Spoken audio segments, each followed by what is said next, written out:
CMA, chemical and metallurgical assistant. ఈ పోస్ట్కి దరఖాస్తు చేసుకోవాలనుకుంటే కనుక అభ్యర్థి డిగ్రీ పూర్తి చేసుకోవాల్సి ఉంటుంది. ఈ డిగ్రీలో BSc, ఇందులో ఫిజిక్స్ అండ్ కెమిస్ట్రీ సబ్జెక్టులతో BScని పూర్తి చేసుకొని కనీసం 45% మార్కులు అయితే తెచ్చుకోవాల్సి ఉంటుంది.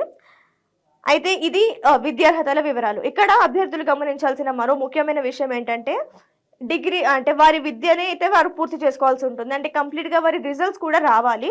ఒకవేళ అభ్యర్థులు వారి విద్య పూర్తి చేసుకున్న తర్వాత కానీ వారికి ఫలితాలు ఇప్పటిదాకా రాలేకపోతే గనక వారు అనర్హులు. వారి గ్రాడ్యుయేషన్తో పాటు స్కోర్ కూడా వ్యాలిడ్ ఉంటుంది. ఓన్లీ గ్రాడ్యుయేషన్ అయితే వారు ఇనెలిజిబుల్. ఇక వయసు విషయం చూసుకుంటే కనుక ఏజ్ లిమిట్లో అయితే January 1st, 2026 ఈ డేట్కి వాళ్ళ ఏజ్ని క్యాలిక్యులేట్ చేస్తారనమాట. So minimum 18 to maximum 33 years వరకు వాళ్ళ ఏజ్ అయితే ఉంటుంది. సో ఫస్ట్ January 2026 నాటికి వారి ఏజ్ 18 to 33 మధ్యలో ఉండాల్సి ఉంటుంది. సో ఇది ఏజ్కి సంబంధించిన విషయము. అలాగే ఇక్కడ డేట్ ఆఫ్ బర్త్ పరంగా కూడా చూసుకుంటే కనుక 1993 2nd Jan నుంచి అలాగే 2008 1st Jan వరకు ఈ తేదీల మధ్యలో అభ్యర్థులు పుట్టి ఉండాలి. సో ఇది వివరంగా మన ఏజ్ లిమిట్ వివరాలు. అలాగే వయో సడలింపు విషయం చూసుకుంటే కనుక కేటగిరీ పరంగా SC ST అభ్యర్థులకైతే 5 సంవత్సరాల సడలింపు ఉంటుంది.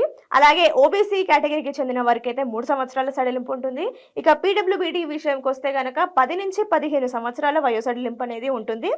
ఇక ఎక్స్ సర్వీస్ మెన్ అంటే మాజీ సైనికులకైతే ప్రభుత్వ నిబంధనల ప్రకారం అయితే వారికి వయో సడలింపు అనేది వర్తిస్తుంది. సో ఇది అర్హతలకు సంబంధించిన పూర్తి వివరాలు. ఇక దరఖాస్తులు వచ్చేసరికి ఇప్పటికే దరఖాస్తులు అయితే ప్రారంభం అయిపోయాయి. ఆన్లైన్ విధానంలో అయితే దరఖాస్తులు చేసుకోవాల్సి ఉంటుంది. అఫీషియల్ వెబ్సైట్ నుంచి అభ్యర్థులు వారి దరఖాస్తుల ప్రక్రియ అనేది పూర్తి చేసుకోవాల్సి ఉంటుంది. ఈ దరఖాస్తులు అనేది అక్టోబర్ 31వ తేదీన ప్రారంభమైంది. సో చివరి తేదీ వచ్చేసరికి డిసెంబర్ 10వ తేదీ. ఈ డిసెంబర్ 10వ తేదీన అభ్యర్థులు వారి దరఖాస్తులను పూర్తి చేసుకోవాల్సి ఉంటుంది.